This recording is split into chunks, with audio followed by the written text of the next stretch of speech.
stop, we can't lose, you can't win if you snooze. So do more and say less. So get up and let's work and be the best. Yeah, you're tuned in to the Steve Gunner Podcast. Yeah, the Steve Gunner Podcast. You're tuned in to the Steve Gunner Podcast. Get up, it's the Steve Gunner Podcast. Welcome to another episode of the Steve Gunter Podcast, where we discuss the steps, the strategies, and the mindset of real estate investing, tailor-made for the pro athlete. I'm your host, Steve Gunter, and it's an honor and privilege to be with you today. Happy Tuesday, everyone. It's a beautiful day here in North Carolina. People are wearing shorts, walking their dogs, and doing all of the fun stuff that happens when the weather starts to break. And one of those things that people like to do here in the Tar Heel State is watch basketball. March Madness is upon us. It's here. And Selection Sunday is this week. And then we get to rocking and rolling beginning next week, Tuesday. And so it's going to be a pretty cool time. But I probably need to come clean, though, and just be honest with you guys. I kind of never watch the regular season. I just don't. I did catch, however, the UNC game against Duke, the men's UNC and Duke game. Over the past weekend. And I also watched the South Carolina women play last month against Tennessee. But I almost never watch the season. You know, I just don't. I tend to wait until tournament time. But March Madness is just a different vibe altogether. I mean, you know it, especially here in North Carolina.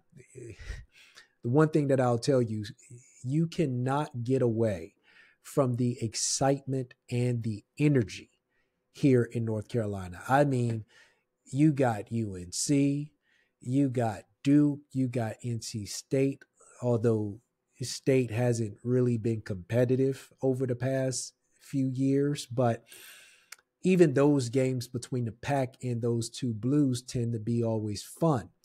But these three schools are literally within a 25-mile radius of one another.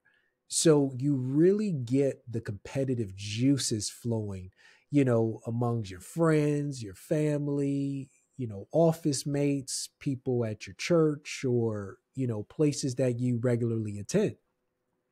You could go to any bar or restaurant across the triangle and find March Madness on the TV and people just getting excited. You know, that's just the common theme here. So I like this time of year. I really do. And so it's basically time to get the party started. Let's do it. But everyone got their brackets going, of course. People are repping their colors, repping their school logos. And if you work from an office, you probably got the basketball hoops out. You know, the kind of basketball hoops that you stick to the door or to the wall, and you got your plastic little ball, and, you know, everybody's shooting free throws, and some of the real competitive guys start to really get intense and act like they're dunking on each other and all of those sorts of things. You know, you got a lot of that. But you might even have a few days where much work doesn't necessarily get done. And everyone is, you know, kind of doing things that you're probably not supposed to be doing at work. Like maybe you might have a drink or two, you know, maybe that's not you. You know, I would imagine that's probably not you. So, you know, let's move on. But in all seriousness, it's going to be fun. March Madness is definitely good times and good vibes. 855-577-6773 is our toll-free number for anyone looking to buy or sell real estate anywhere across the country. I have two guests coming on today, real estate agents Korede, Osibogun, and Rickey Parker, coming on later in the show to give us their thoughts on what they're seeing in the market. And we're going to talk a little bit about Dreamville. For those of you who aren't familiar, it's an annual music festival put on by music artist J. Cole every year here in Raleigh, which is always fun. Last year, I mean, there were so many people here. This place was packed. Raleigh probably felt like New York City just for a minute, just for a little bit, but it was a good time. So I'm looking forward to chatting with those two ladies here in just a bit. But before we do so, I want to get to a recent headline. There's a lot going on in commercial real estate. As many of you know, commercial real estate has been getting hit really hard the past few years. The pandemic played a role in this, perhaps accelerating the rise in remote work. And today, companies don't seem to need as much space as they once did.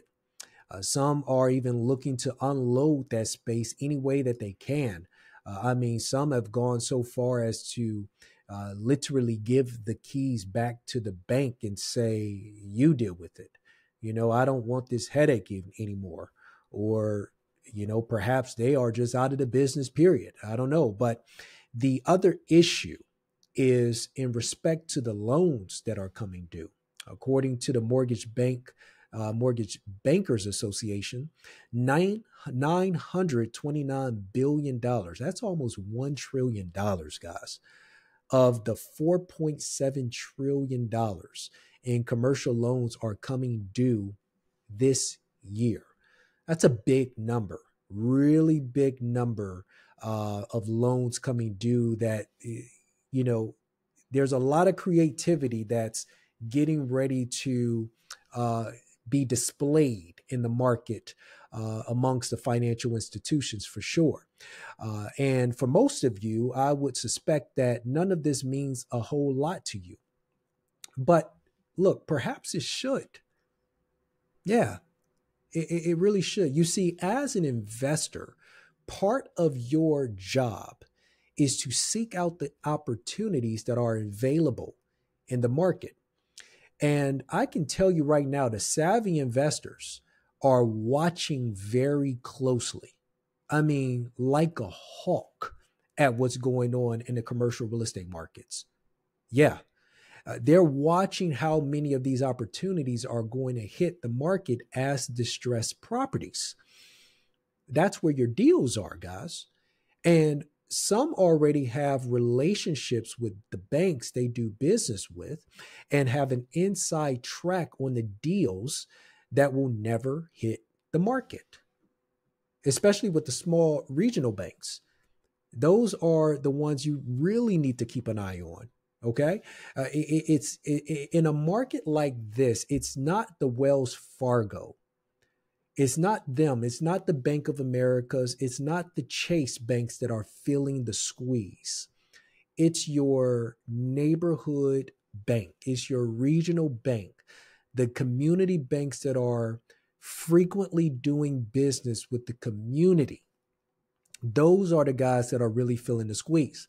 And those are the guys that you perhaps should start to seek relationships with. But the other guys, they're well capitalized. Chase they got more money than God.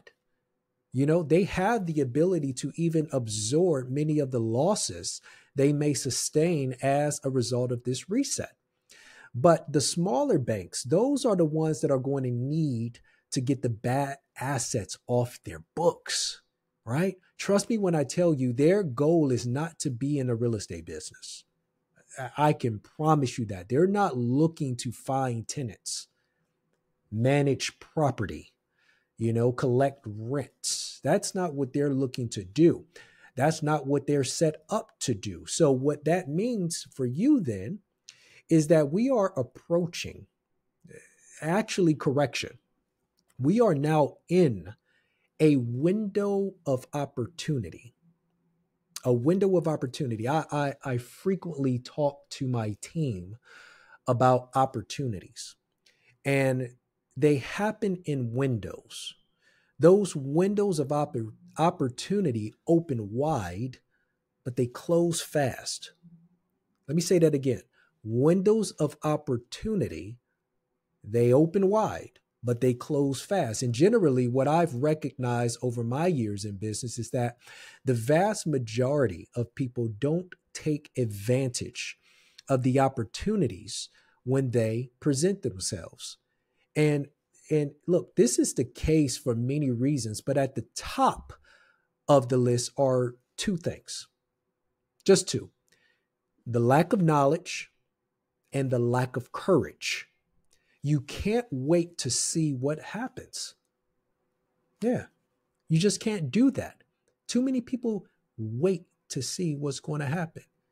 See if things are going to get worse before you make a move, or wait to see if other people are going to get in the game. You know, that herd mentality approach, that's the worst way to be an investor. We saw that during the whole crypto craze that we experienced just a couple of years ago. The herd mentality, right? People just jumping into things because everyone else is jumping into things. You can't wait for that to happen. When the opportunity is staring you right in your face, you got to make a move. You have to come to your own conclusions. You have to have an independent mind, or better yet, be an independent thinker. Even more importantly, though, you can't take advantage of an opportunity that you don't even know exists, right? So it speaks to the importance of both preparing yourself and sweeping in when the opportunity is there. If you're going to invest in real estate, or anything for that matter, guys, you better know what you're investing in. That is your responsibility. That is your job, your sole duty. You better know what the heck you're investing in. You can't be just throwing money carelessly, shelling out money on investment opportunities because you think it's going to be something that works, right?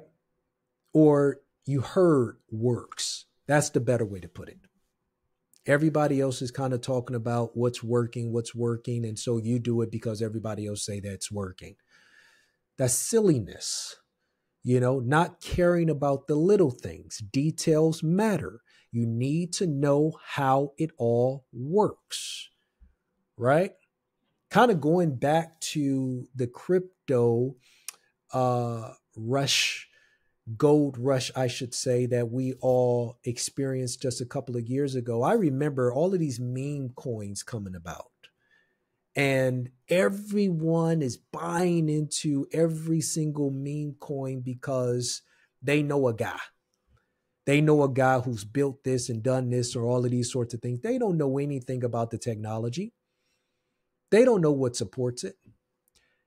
They don't know anything other than what they heard over social media and what other people are telling them. Not understanding. And this isn't about crypto or any of that. I know that there are obviously people doing very well in that space. No doubt about it. And more power to them. That's not the space that I play in, because that's not the space that I know. The space that I know is real estate. That's the space that I know. So I play there. Your responsibility is to play in the space that you know. And if you're going to be in real estate, then it is important. In fact, dare I say that it is urgent that you begin to educate yourself today, right? Anyhow, I think it's safe to say that most of the opportunities are coming in the office space category. There are already groups that have formed in order to pounce when the time is right. And I want to show you a video that was recently conducted on CNBC with Marty Berger, CEO of Infinity Global Real Estate Partners. Check this out. Yes, now Marty Berger, former Silverstein Properties CEO, now Infinity Global Real Estate Partners CEO. Marty, great to have you with us. You just launched your firm in this kind of environment. And, you know, we all know that office real estate is terrible. Vacancy rates across the country about 19.6%, according to Moody's in the fourth quarter. But there are certain pockets, and we were talking about this in the break, that are still pretty strong. I mean, New York City housing, the vacancy rate is 1% to 2%. Where do you see opportunities? Again, thanks for having me here. Yes, the multifamily properties in New York City are very robust because there's a lack of supply. It's a simple supply-demand issue. And New York City continues to thrive in the business side, but those businesses need to house their employees. And people want a shorter commute these days. And to do that, they want to. I'm going to pause here just for a second. He's talking about New York City, but think about the market that you're in. Guys, this is not really unique to New York City. This problem that he's speaking of, it is also going on right now in your backyard. Be closer to the core of the city. And the city is not producing the housing that the mayor and the governor desperately want to produce. So in terms of your role in this mismatch of what people need versus what we have a lot of, and that is vacant offices, do you see a path to converting some of these properties? Is that just way too expensive? Where's the opportunity? There are opportunities to convert properties that are happening right now. I started one when I was at my former employer, and that's going swimmingly, but it's very difficult to do. The vacant space in the office market is not going to be solved by conversions to residential. It's a partial solve, but only a small part of it. And then when we start thinking about all of the debt that's coming due, and there are, the staggering numbers coming due in the 12 to 18 months or so, can the Fed cut enough to sort of come to the rescue of some of this debt? That I can't answer, but it's going to be an interesting market out there when all these loans come due, and people who have good operating properties just have a poor capitalization structure. Listen to this part. And it's going to create opportunities for folks like me who are coming in to try to help that situation. Bang. So you're setting up now. Is a hope that in the next 12 to 18 months, when that $1 trillion is coming due in terms of debt, that's when you pounce? That's exactly the strategy. Are there certain markets in the country, or is it New York specific? It's nationwide. I'm going to focus on the major cities in the United States and New York in particular. Where are you looking to pounce first? New York City. I love New York City. It's strong, it's vibrant, and it's doing really well. You drive around the city in an Uber or black car, whatever it is. Do you take a look at buildings like, that's what I want, that's what I'm looking at, I know that's vacant, it's been sitting there for a long time, I'm going to wait till this date? I mean, how do you approach it? No, you have to look where the financial success is going to come, and it may not be from a pretty looking building. Right, but it's a lot about location, correct? Location, transit and in your business hub, et cetera. That's right. So you heard it.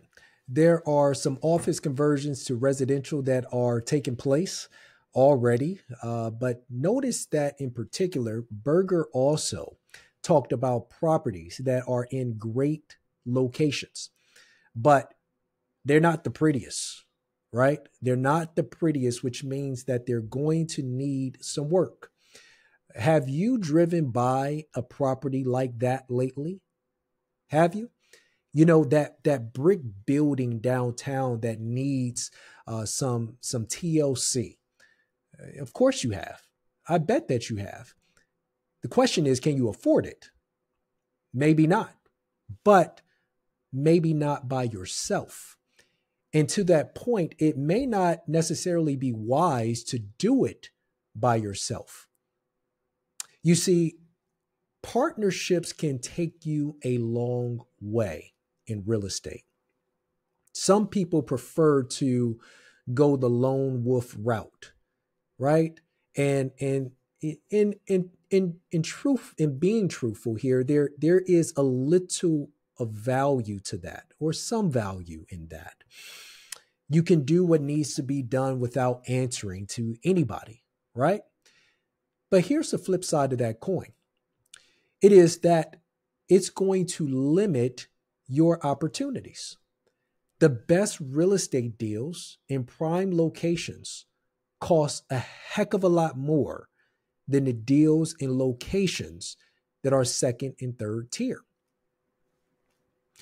The second and third tier deals aren't going to be as lucrative as the prime deals are going to be. So how do you get into those big deals, right? How do you get into them? Like most people, through partnerships. You don't need to have a 100% of everything, right? Anytime that I'm speaking to a person who's trying to be in business, and that's what I hear, all I could hear is the ego that's associated with that. You know, they're thinking that there is some sort of light at the end of the tunnel where they are being praised and glorified based on what they have done. And so they deserve 100% of the credit. You know, that's not how business works, right? Sometimes 50% will do. Hell, sometimes 5% will do, depending on the numbers. In my experience, good partnerships lead to good business, but even better relationships. Recently, I had former NFL standout Sean Drawn on the pod, and for several minutes, he talked about the value of relationships. First in his NFL career, and now in his career as a prominent home builder. He just harped on relationships. That was kind of the beginning of our conversation. He just spent time dissecting that, talking about that, before he started to talk about anything else from a strategic standpoint, a tactical standpoint, or anything of that sort. He just talked about the value of relationships and partnerships, right? If you come across a good deal, look for a great partner. That's what you do. Preferably someone who knows what the hell they're doing and can add value to the deal. i.e., don't go and talk to your friend who has no understanding of that business, your cousin, your brother, or whoever. You are looking for valuable partnerships, right? Right? The vast majority of people that I call friend today are the people who I first did deals with. You get a real good understanding of how a person thinks and behaves when you're going through a real estate transaction and money is on the line. You really start to understand their psyche and how they move, what their energy levels are like, right? So it just may be that the partner you seek or need is a person that's not your friend. But once you partner, you may find that you just created a friend in life. So build those bridges. Okay. We're going to go into a short break. Then we'll have our guests, Korede and Rickey, to join us on the other side. So stand by and we'll be right back. Hey guys, quick interruption. If you're currently looking to buy or sell real estate anywhere across the country, we can help. We have partners who have been vetted and are absolute pros. I mean, they know their stuff. You can give us a call on our toll-free number at 855-577-6773, or you can reach us at guntergroupnc.com. That's guntergroupnc.com. Now back to the show. Okay, hello everyone. We are back for our second segment of today, and we are with Korede Osibogun and Rickey Parker. What's up, y'all? How y'all doing? Good. I am good. Doing great. There you go. To be here. Well, I'm excited to have you. I really am. And By the way, I'm all dressed up today, and so are you guys, because we just came from an awards ceremony. How was that, by the way? What'd you think? I think it was great. Yes, it was great. Yes, I thought it was great as well. It was so good to see all the people at our firm and to get recognized and see everyone's accomplishments for the year of 2023. It was great.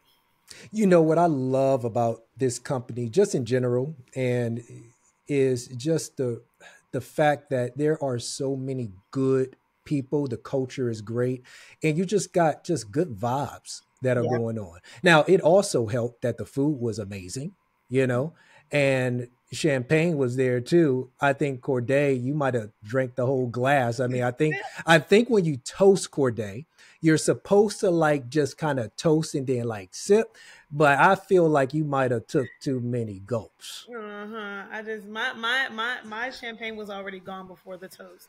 I gave her mine. Yes. That's right. That's right. That's exactly right. Well, look, appreciate you guys' time and have you guys on as well. You know, I want to first just kind of dive in. What are you guys seeing in the market right now? What's the buyer sentiment out there? I was talking to Taylor and Charles a few weeks ago, and I was talking to them about how the media sentiment the past year was just ugly, doom and gloom and all of these sorts of things. But it's very interesting because home prices have relatively stayed the same or have gone up in several areas, to include Raleigh, North Carolina. But in addition to that, as far as I can tell, it seems as though people are just excited about this spring market. But what are you guys seeing? I think we're actually in a sweet spot in the market right now. The feds are saying that they may lower interest rates later this year. Obviously, none of us really know what exactly is going to happen. But should that happen, I think we're going to see an influx of buyers hit the market. I think, you know, we'll see prices maybe slowly start to increase because the demand has now increased. And so I've been having a lot of conversations with buyers. I actually had a conversation yesterday with someone. I took my kids to the playground and she was like, you know, just tell me, what are your thoughts about the market? I told her the same thing. And I said, I think we're in a sweet spot right now, and it may be a good time for buyers to go ahead and buy now. Should those rates come down as the feds have said they would, then you can refinance at that time. But at least you're still getting your home for a decent price without the competition and without the increase of prices. I love that word that you're using, sweet spot. Did you make that up yourself, or did you find that somewhere? Don't lie. Don't lie.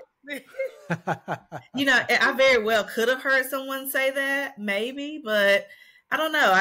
That's just what comes to mind when I think about the market right now. I'm like, it's a sweet spot. It's kind, you know, and I feel like people are kind of in between. They're like, should I move? Should I not? Should I buy? Should I not? Should I sell? Should I not? You know, I feel like people are just kind of in that in-between space and really just trying to fill it out. And they're looking for their agents and lenders and, you know, people like ourselves to kind of give them a little bit of guidance on, you know, which direction they should take. Yeah, I think that is a perfect word to use as well, guidance. And we're having to do a lot more of that these days as well. I mean, it's part of the job. It's part of what we do, but ultimately really leaning into that is important moving into 2024. Korede, what are you saying? Same thing Rickey said. We are definitely in that sweet spot in the market. Everybody they don't know what to do. They're on the fence. But I do think that depending on location and price range, you're still seeing multiple offers. Definitely still seeing multiple offers. That like 150 to 450K price range is very competitive, depending on the location and the demand for that certain property. So, yeah, I'm with Rickey on that. We're definitely in a sweet spot. What locations and just so the audience understand, you guys primarily work the Triangle market, which is the Raleigh, Durham, Chapel Hill area and the surrounding submarkets. But what areas in particular, Korede, are you seeing that there is just really high demand right now? What are you seeing? Gotcha. So definitely like Franklin County. Mm. A lot of the cities right outside of Raleigh. So So that's Youngsville. That's Youngsville, Franklinton. yep. Yep. Youngsville, Franklinton, Lewisburg is a big one too. Still Clayton too. Clayton is becoming like a mini Raleigh. So there's still some activity there, but not a lot like we're still seeing in like Lewisburg, Franklinton, where they still have $300,000 houses. Not saying Clayton doesn't have $300,000 houses, but they're a little bit more on the expensive side compared to Franklin County. What locations are you seeing, Rickey? I'm seeing a higher demand in Clayton with some of the buyers I've been working with, especially first-time home buyers who are in the price point around $350,000 to, let's say, $500,000. I'll say steadily Raleigh, Durham, and Chapel Hill are obviously always our hottest markets, but I am seeing Clayton rise to that, right? Clayton's growing. They're doing a lot of building. They're going to be building more retail spaces and more, entertainment and things to do. And so right now, those prices are a little bit lower than your triangle hot markets, which is Raleigh, Durham, and Chapel Hill. So I'm seeing a lot of buyers that are kind of gravitating towards that, which I think is a great idea, especially getting into a place now that's going to be growing. Therefore, the equity in your home will be increasing as well. And, it's also nice that at the moment, going back to that sweet spot, buyers actually have some opportunity available. Exactly.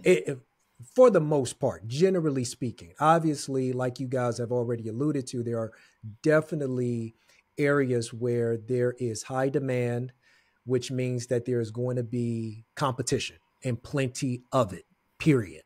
But at the moment, the buyers, especially if you're that first-time home buyer, you have some opportunity right now. And so diving in now, it's something that I've been preaching over and over and over again here on the pod, is a smart thing to do. If you are trying to become a homeowner, you got to do it.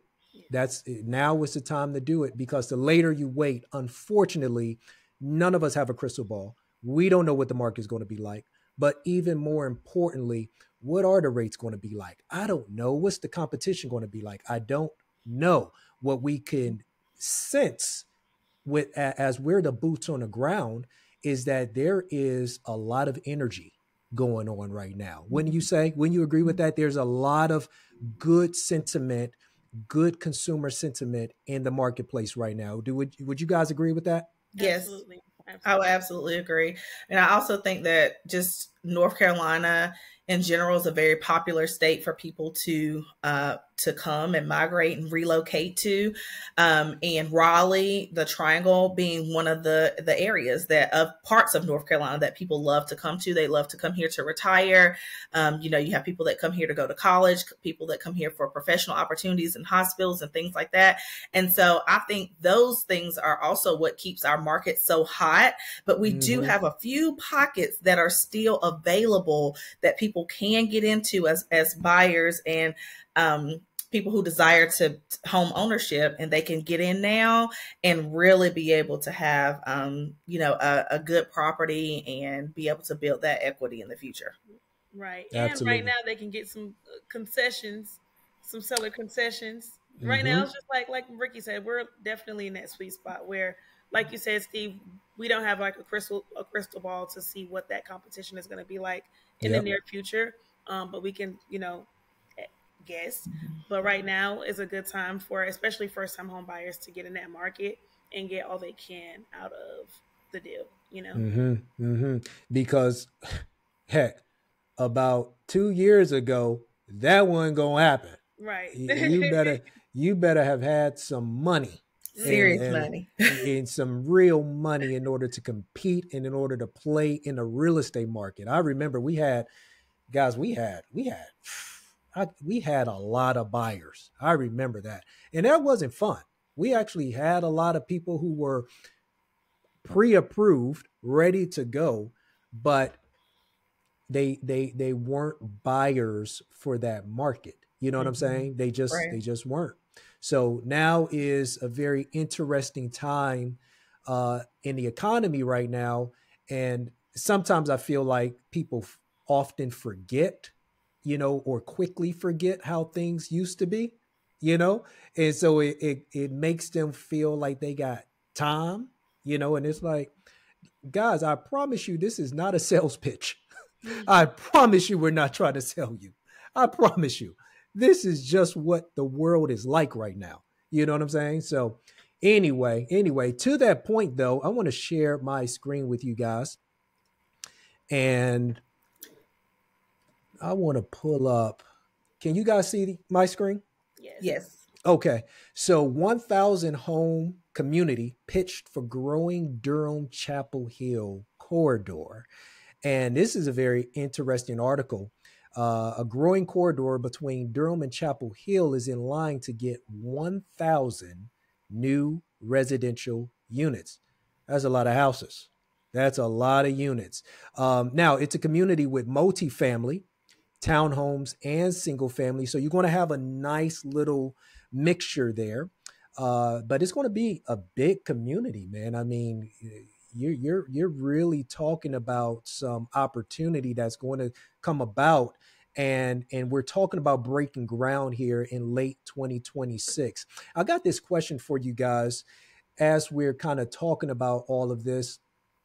Durham and Chapel Hill, when I personally started in the business, Durham was a really hot market for me. Really hot market for me. Nobody wanted to be there.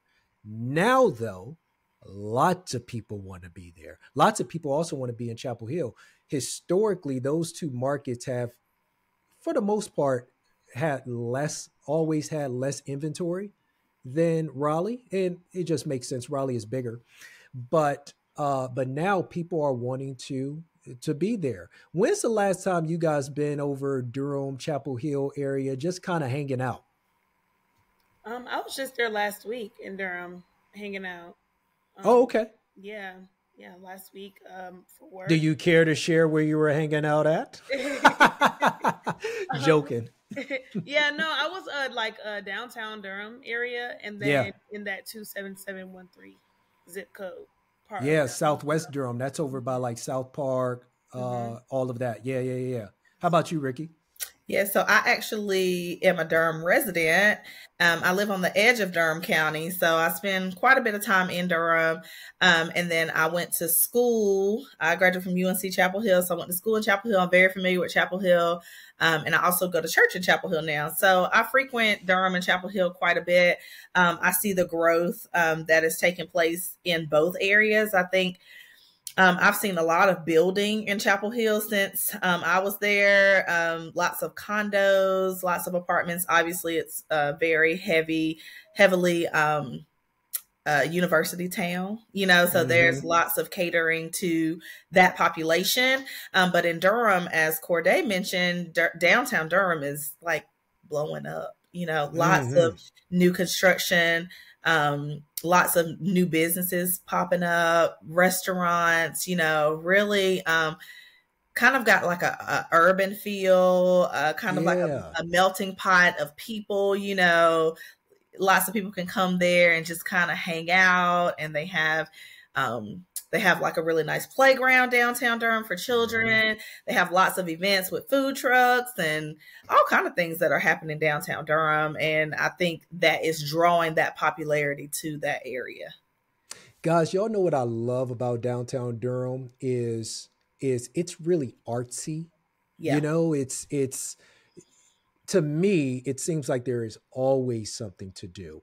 And to your point, it got that real urban feel. You know what I'm saying? Like, Charlotte is the biggest city in North Carolina, but I still even feel like maybe it's the aesthetics of downtown Durham that is, the brick. There's a lot of brick downtown, and there's, exposed brick. And it's really awesome. It's pretty cool. I mean, it reminds me of a lot of the northern cities, those old northern cities like Philadelphia and Boston, you know what I'm saying?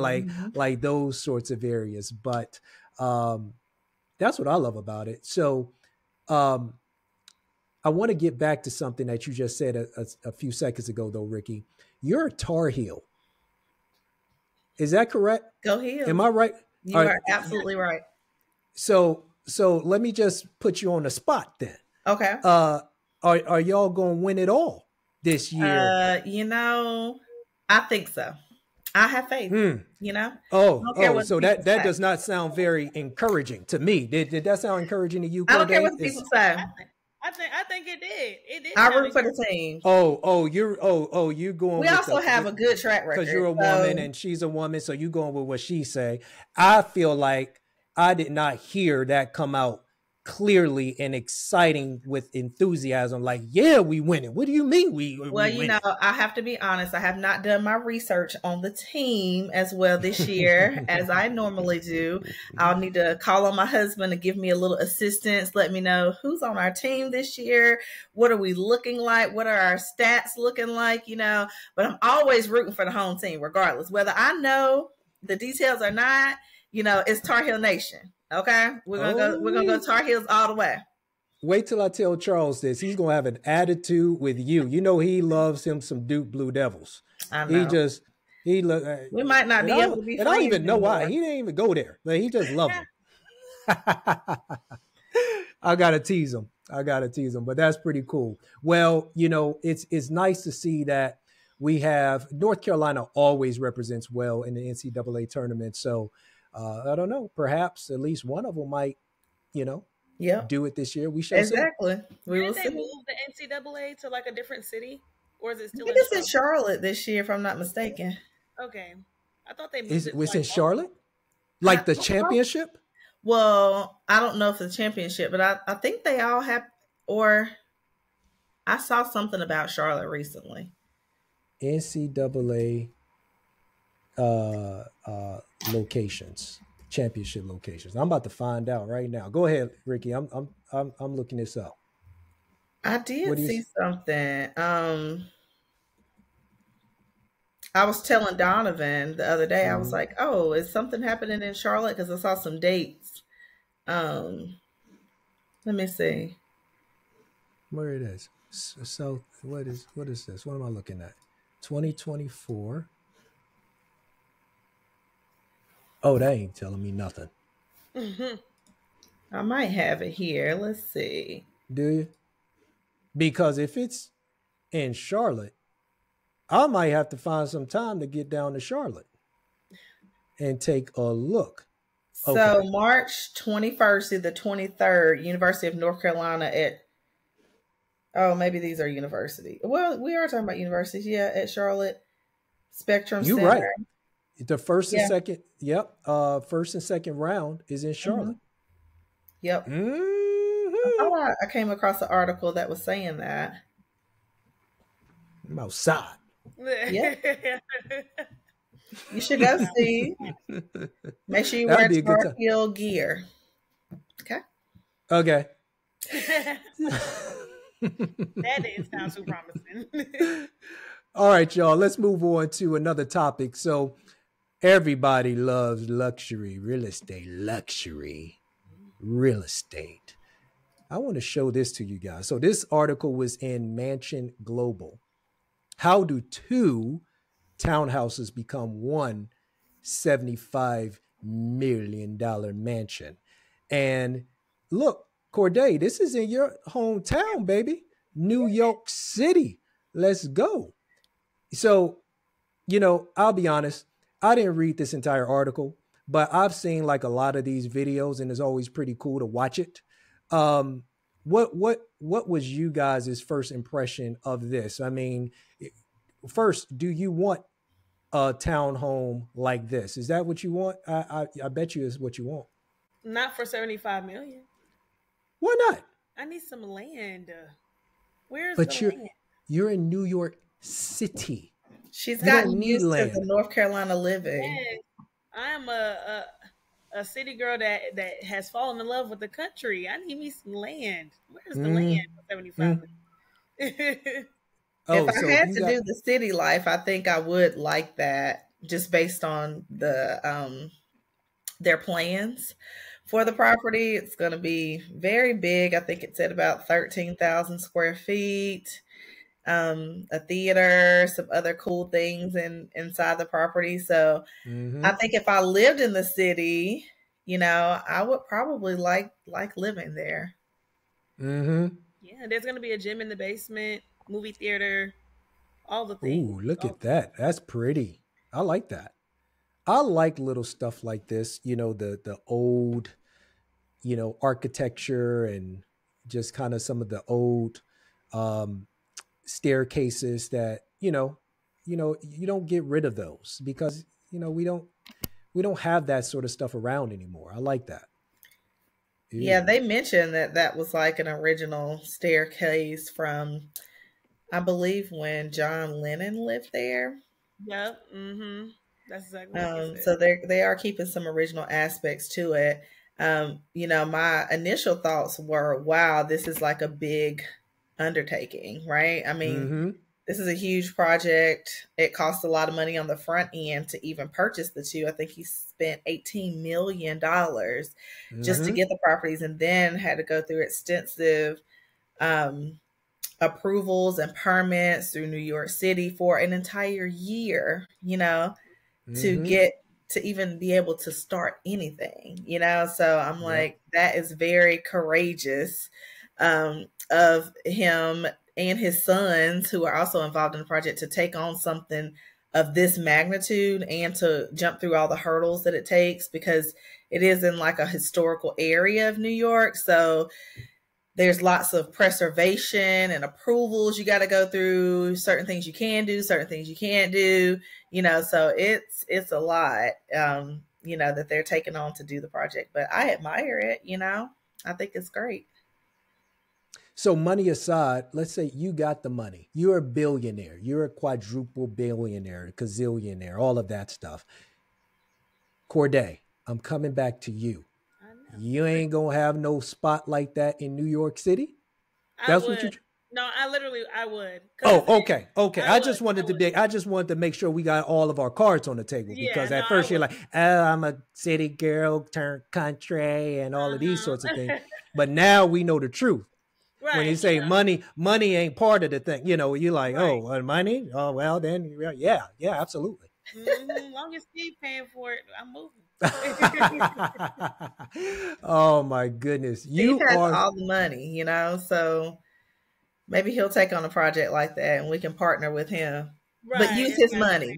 We will use his money. Wait a minute. But we will help with the project. Y'all forgot, like a project manager. Y'all forgot, I have a wife and kids. I don't have no money. That's the way it works. Okay, that Tammy got money. All right, and then I just kind of do what I'm allowed to do. That's how the world works. That sounds good. That sounds good. Yeah. I'm happy sure wife, happy life. Exactly. What'd you say, Korede? I'm sure Tammy won't mind sponsoring us, using some of Steve money to sponsor. I'm gonna tell her you said that. You have to talk with her about that. Yeah, absolutely. All right. So one more article I got for you guys. So the Dreamville concert lineup for Raleigh's Dreamville Festival is announced.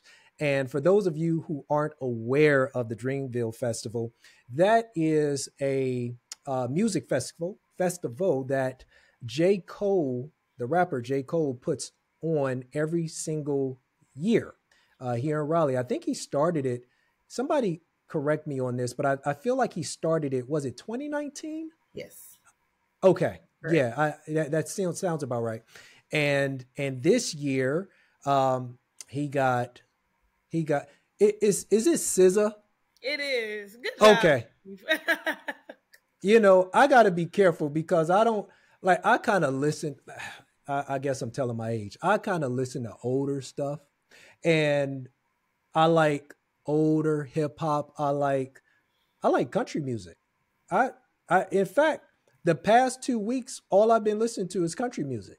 So I'm kind of like out of the loop on a lot of the newer artists, and I don't know how new SZA. Korede, you know all of these things. How new is SZA? Well, SZA, she's not that new. She came out. She's been out for some time now. Okay. Yeah, I don't want to put a number on it because I'm not 100% sure, but she's definitely been up for some time. Gotcha. Okay. But we got Chris Brown. Chris Brown is always entertaining. Nicki Minaj, and of course, J. Cole. And then I'm sure there are going to be a lot more artists. Oh, okay. Down here. Mm-hmm. That's a good group. Yeah. Now I'll start with you, Korede. You actually participated in this last year. What was that like, man? That was insane. I loved being able to see Lil Wayne and Drake up close and personal, and I liked being able to be behind the scenes to help put it together too. So yeah, that was an insane time, and I'm excited to do it again this year. Rickey, have you ever been? I have not. I have several friends who go. They all have said they have a wonderful time. Like, it's great. Some of them is like, it's the best money I've spent. So I know that people have a really good time there. Last year, I think it brought in 100,000 people. And I forget how much money the city of Raleigh made as a result of that event, but I know it was bananas. Yeah. In addition to that, I do remember like hotel rooms downtown Raleigh, probably not just downtown Raleigh, but almost everywhere in Raleigh was like sky high. I was talking to one guy, he said he came from Tampa and he said that he had to stay in the Red Roof Inn. And he said even that was like $400. I said, you gotta be kidding me. Wow. Yeah. But like people were like staying in their cars and like it was very interesting. But what I've heard though was that the energy was so amazing. The vibe was so good. The people were so nice. It was just such a good time. J. Cole and all of the people that are in partnership with him really put on something special. And now the city of Raleigh always looks forward to it. What I'm most pleased about with that as well, though, is that that's a hip hop event. And the positivity surrounding that is really important. Korede, you also have a brother who's in the music business.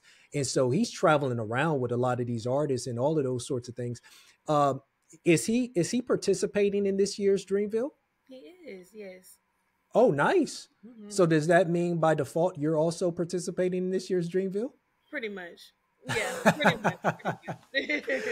What did you do last year while you were there? A little bit of everything. So literally setting up like artist rooms, putting the snacks in there, making sure all of the sponsors had what they needed. A little bit of everything. Yeah. I was getting in like 23,000 steps a day. Nice. Mm-hmm. Yeah. Nice. Mm-hmm. That's awesome. Rickey, do you anticipate going this year? I don't anticipate going this year, but I wish I had like a few Airbnb properties around here.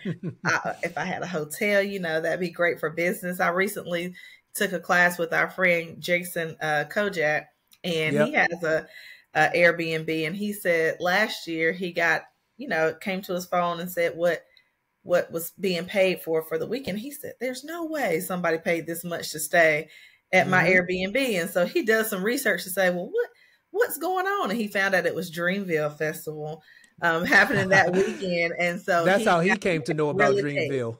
That's how he learned about Dreamville. He had no idea what it was, but the management system that he had running his Airbnb, they knew. And so therefore they increased his prices for that weekend, and he got paid. So I was like, it'd be nice if I had some type of business that I could benefit from for the event, But yeah, no, I don't think I'm going to go this year, but I will get from Korede all of the details, and all of my friends that are going to go, they'll fill me in. There you go. Last year it was beautiful because the atmosphere was great. The energy was great last year with Dreamville. I want to say 98% of the hotels in the Raleigh-Durham area were sold out completely. Yep. All of the golf carts in the Raleigh-Durham area were rented. And and all of the small businesses really benefited, money-wise from the festival. So it was great. And I pray that this year it's better. It's the same or better. Yep. You know? Yep. Yeah. And the relationships that you make during that time as well. I mean, that just, you know, who knows where that can go? You know what I mean? Just, you know, the friendships that are built, the business arrangements that are put together, whatever it might be, but it's really cool. And just one of the many things that are available here in the Raleigh-Durham market. But ladies, thank you so much for your time. It was a pleasure to have you. I feel like you guys could do this more often. I don't know. The Korede podcast. I know. Thank you for having us, Steve. We had a good time. Absolutely. All right, guys. We'll talk soon. All right. Bye-bye. Okay, guys. So that was Korede, Osibogun, and Rickey Parker, who was just on with us. They are Triangle real estate agents here in the Raleigh-Durham market, and they do an outstanding job. They're actually part of my team and just wonderful people as well. Definitely some folks who you're going to want to know. Look, perhaps even in the next episode, we're actually going to have a really cool guest on who has roots to the NFL and someone that you are probably going to know. And if not, if you don't know him, you're definitely going to know his father, but really, really good people, and really excited about having him on. And we have a pretty cool guest lineup coming up over the next couple of months, actually. So we are rocking and rolling and just really thrilled about, again, March Madness. And so if your school is actually part of the tournament, go ahead and start repping your colors, rep your logo, do all that cool stuff, and just have a good time. But anyway, until next time, guys, thank you so much for listening. Thank you so much for watching and sharing with your friends. It really means a lot in following this show if you find it to be valuable. But I'm grateful, and until next time, be good. We can't stop, we can't lose, you can't win if you snooze. So do more and say less. So get up and let's work and be the best. Yeah, you're tuned in to the Steve Gunner podcast. Yeah, the Steve Gunner podcast. You're tuned in to the Steve Gunner podcast.